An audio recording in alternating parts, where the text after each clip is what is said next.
अखिया जागल रहे लागे है कबो रात ना होला।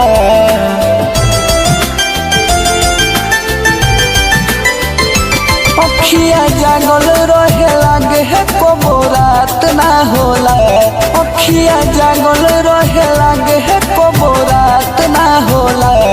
जैसे होत रहे रोजे मुलाकात उन्हीं से आज बात ना होला। जैसे होत रहे रोजे मुलाकात उन्हीं से आज बात ना होला।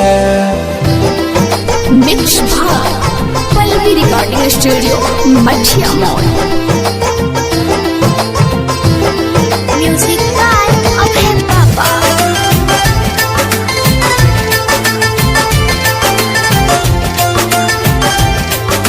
ऊ रहली बड़ घर के हम रहनी गरीब हो।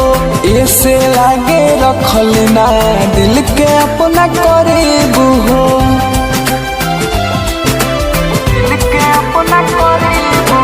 ऊ रहली बड़ घर के हम रहनी गरीब हो।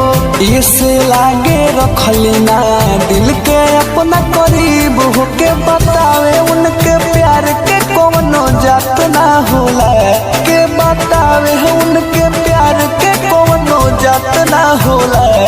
जैसे होत रहे रोजे मुलाकात उन्हीं से आज बात ना होला। जैसे होत रहे रोजे मुलाकात उन्हीं से आज बात ना होला।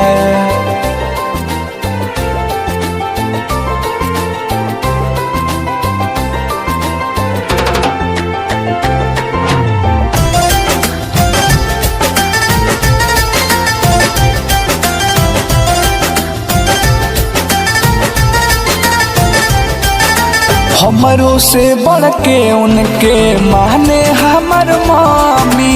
तो वो अमर जीत में कौन पागलियो कमी।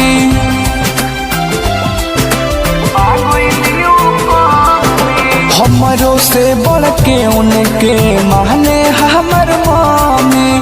तो वो अमर जीत में कौन पागलियो कमी। उनके याद न करी कब हो ऐसन रात ना होला। उनके याद न करी कब हो ऐसन रात ना होला। जैसे होते रहे रोजे मुलाकात उन्हीं से आज बात ना होला। जैसे होते रहे रोजे मुलाकात उन्हीं से